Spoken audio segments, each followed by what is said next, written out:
Hi guys, I'm making a round of videos. This is the second video I've made today. I got an email from a subscriber and she asked me to talk about financial abuse. This type of abuse is part and parcel of the narcissistic personality disorder.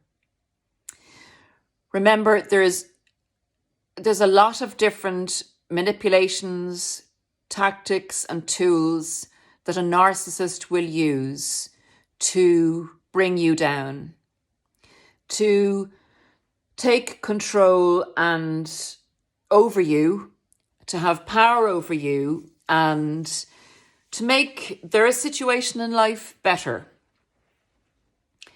So I have covered in a lot of the videos, different methods, but I would like to keep this video specifically to financial abuse. And you can also get some other information on financial abuse with the narcissists in one of the videos in the series of The Narcissist Comes to Kill, Steal and Destroy. I think it's in the Steal one. So, two of the main things the narcissist needs in their life, and the two main focuses of the narcissist's existence is to have power and control over their life, other people's life, and everything. They need this to uphold the mask that they present, and it's a different mask to different people. But in order to uphold this mask, they don't allow for conflict. They don't allow for criticism. You have to appreciate the mask that they're holding up in front of you in order for it to protect them, protect their true selves. Money is a huge part of the world, and it gives people power. It's an obvious no-brainer. It gives people power, and it gives them control over what they do in their lives and who they can bring under control, and it gives them control of how they want to live their lives, and it gives them protection once they have power and control. So they say money is the source of all evil. I wonder. It's a big part of it, that's for sure. And anyone that's dealt with a narcissist will tell you that financial abuse is a huge part of the relationship dynamic. A lot of narcissists, when they get to their 40s and 50s and later, will not be in good positions financially. Some of them will have met other narcissists, and the magical thinking and the lack of responsibility and the lack of accountability will have left them investing in dubious projects. They will often be left in a devastatingly bad financial situation. And if they were with another narcissist, they'll be blaming each other because neither will take responsibility or control or accountability for what they've done. They will feel that the world owes them a living. They will blame everything and everybody else but themselves for their financial losses. They will feel because they have such a grandiose opinion of themselves and such a superior opinion and arrogance, huge arrogance, that they are entitled to have money. They're entitled to luxurious lifestyle. This is their birthright in their minds. So if they are a down and out, what they call, I believe now, a dusty or a hobo sexual narcissist, these are new terms I'm learning, but they fit a picture of a person who's in their middle age, who has lost all their money, through, in their words, no fault of their own, but in reality, through total and utter irresponsibility and total fault of their own. They will expect people, family, friends, to bail them out of financial messes they get into. They will not repay people that do this for them. They will see it as something they would expect from family and friends, and it's a privilege for you to have been able to help them out. They will make maybe small repayments to con you into thinking that they're going to pay you back. So that's where family and friends are concerned. And not only will they take one loan, but they will also come for second and third and fourth loans from you, even if they haven't paid you back. Always with stories of fantastical new jobs, new opportunities, new businesses. You know, the money's coming to them. Money is not going to be a problem for them, and you will get paid back. Don't believe this, guys. You know, if someone shows you who they are, believe it. They show you the first time, believe it. If there's any kind of lying going on, any kind of financial abuse going on, you wait till you get paid back before you throw more good money after bad, as the saying goes. Now, in relationship terms, narcissists have different criteria at different times in their life for who they pick to go into an intimate relationship with. A big criteria will be that the person should be empathic. We know that the narcissist's choice, their golden choice is the empath, because they see the empath, the kind, loving, compassionate, strong, in full of integrity individual, is a beaming light to the narcissist, because they feel that with all these qualities, this person will be easy to manipulate and will provide abundant and top quality supply for the longest duration of time, because they will not want to give up on the narcissist. And again, a subject for another video, who would be the narcissist's target. Having said that, that is one of the main criteria. But the other main criteria will be whatever the narcissist needs at that time in their life. They will see you as a source of supply, not just emotional supply, but your residual benefits will be 50-50 with the emotional supply. So you may come along to them as a person, as a hugely empathic person, as a super empath. They may have an affair with you, but if you can't provide them with what they're actually looking for at that time, which may be somewhere to live, which may be money and a future prospect of financial security, or the possibility of gaining money from you by being in a relationship or being married to you, and then, you know, coming off with planning of a divorce at some stage down the line, and planning on what they'll get in that divorce, or planning what you can give them along the way to boost their career so that their finances will get back on track.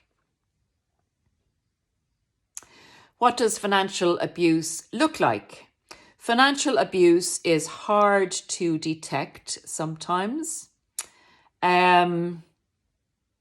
First of all, the narcissist will be generous initially, will make gestures of generosity, so that in your mind, one lever will go down and say, this person is generous. Your brain will kind of tick that lever down. This person is generous.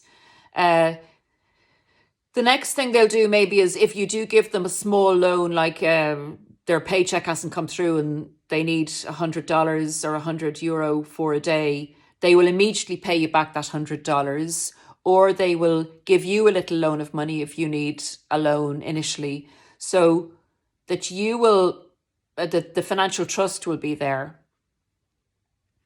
Then what they will do is they'll talk about maybe having a business with you, or the fact that they're on to the next best thing, that they're going to make a lot of money, or they have a lot of money coming to them.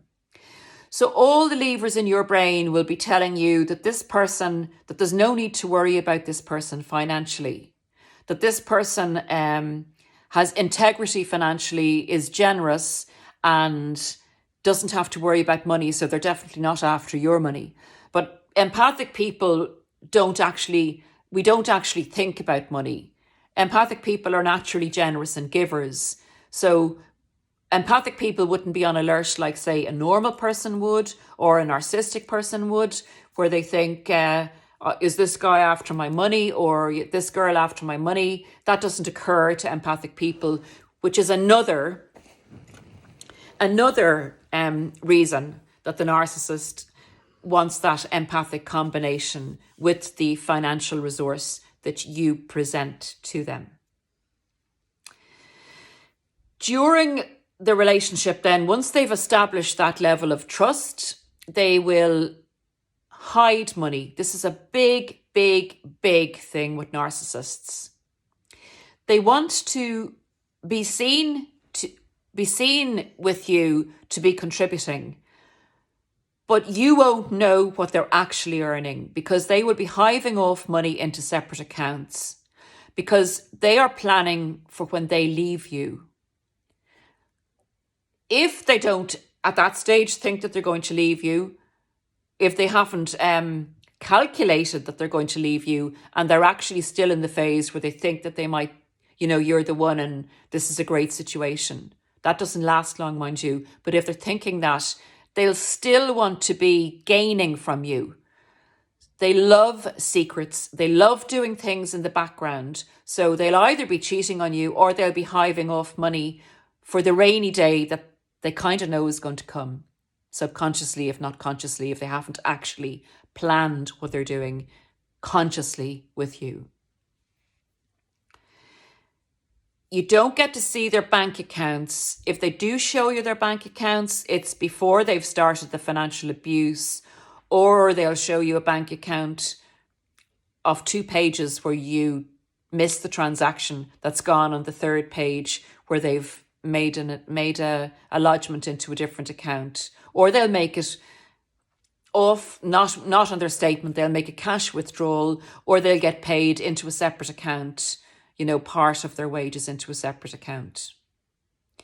Then if they're not working, it's obvious financial abuse, because they will be living off you.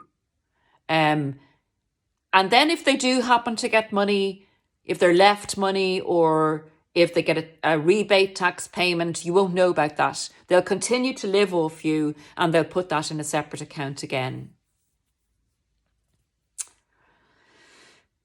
They may, if they're with you, and you deal in cash a lot, I've said this in one of my other videos, they may make, if you're both earning, they may make, say, pay your rent or pay your mortgage, but you will cover every other expense, which would amount to 3 or 4 times what they pay on your mortgage. They'll do this maybe to get a foot in on your lease, or a foot in on your property. They'll also have this documented so that they can then present it to a court if they want to make a claim against you, or they can show it to your friends. If you say that the narcissist financially abused me, they'll say, well, they're making that up, guys. Look, I can show you. I even paid their mortgage for them, and I paid loads else. The narcissist will always build on a little bit of the truth and escalate it into, I paid for everything. Unfortunately, guys, sometimes we don't find out about the financial abuse until the very, very end, until it's actually too late, until the narcissist has used all their tricks, until they've maybe also had us take out a loan for them and we're paying it back.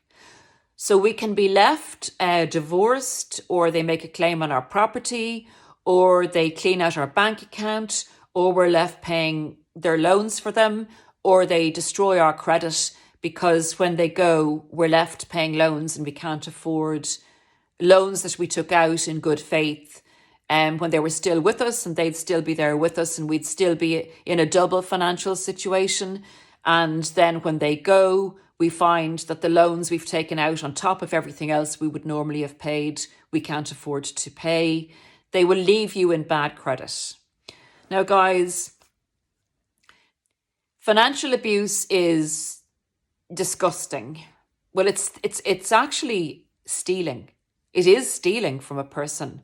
But when a narcissist does it as part of a relationship, it can again leave you suicidal. It can leave you in a desperate state trying to recover, because not only have you been devastated emotionally and psychologically and spiritually and isolated from your family and friends, but if they take that, your security away from you as well, and you're left struggling financially, you need so much strength and God's help to overcome that.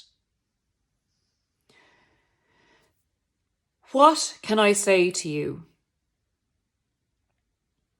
I can say where there's life, there's hope. And I'm not saying this easily.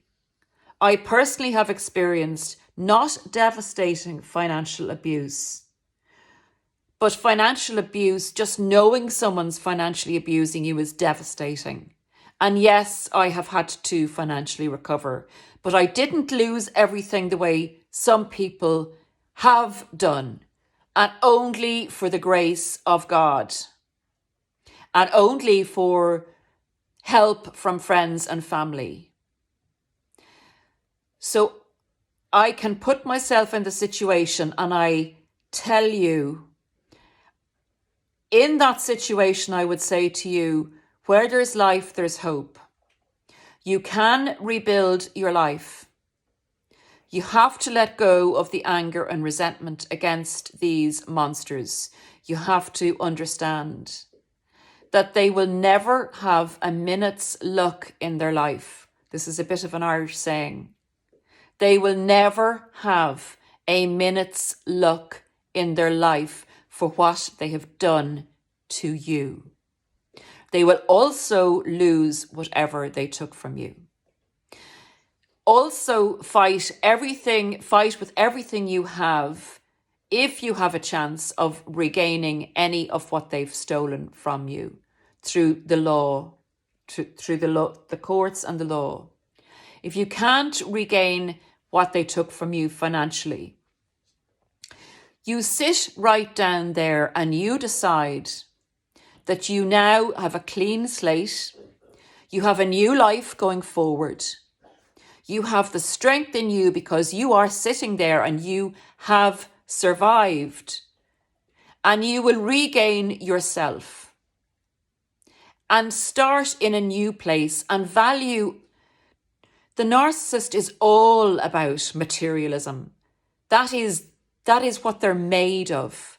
There is nothing more there than worship of worldly goods. Go so far away from that type of worship than you can possibly go.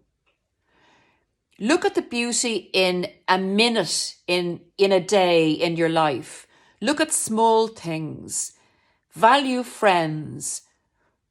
Plan new experiences, even if you can't now, say, afford to travel. Go on a different walk, a beautiful walk. Value the fact that you're alive and that no good will come to these people. But you have the potential to rebuild.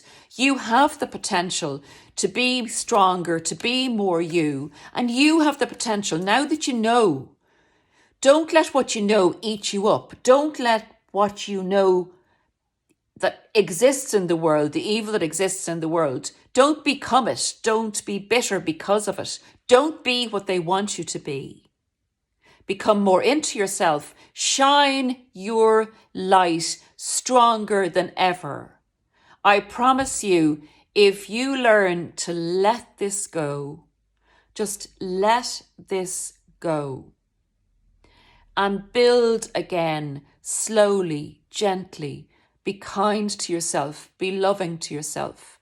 I promise you will find abundance coming towards you. Once you feel positive, in a positive, open, loving way, and let the dark resentment and anger and bitterness out, what you lost financially and even financially will come back to you 2- and 3-fold. It's called the law of attraction. And if you're in this position financially, having been financially abused, I would suggest looking at videos on the law of attraction and getting into that positive mindset, and don't let that financial abuse destroy you. Guys, I've got to go again. I keep talking. I talk too long. Subscribe if you like the video, give it a thumbs up, thumbs down, and consider sharing if you think anyone's being financially abused or could benefit from the videos. Godspeed, take care, blessings to you, and you know who you are, who this video is for.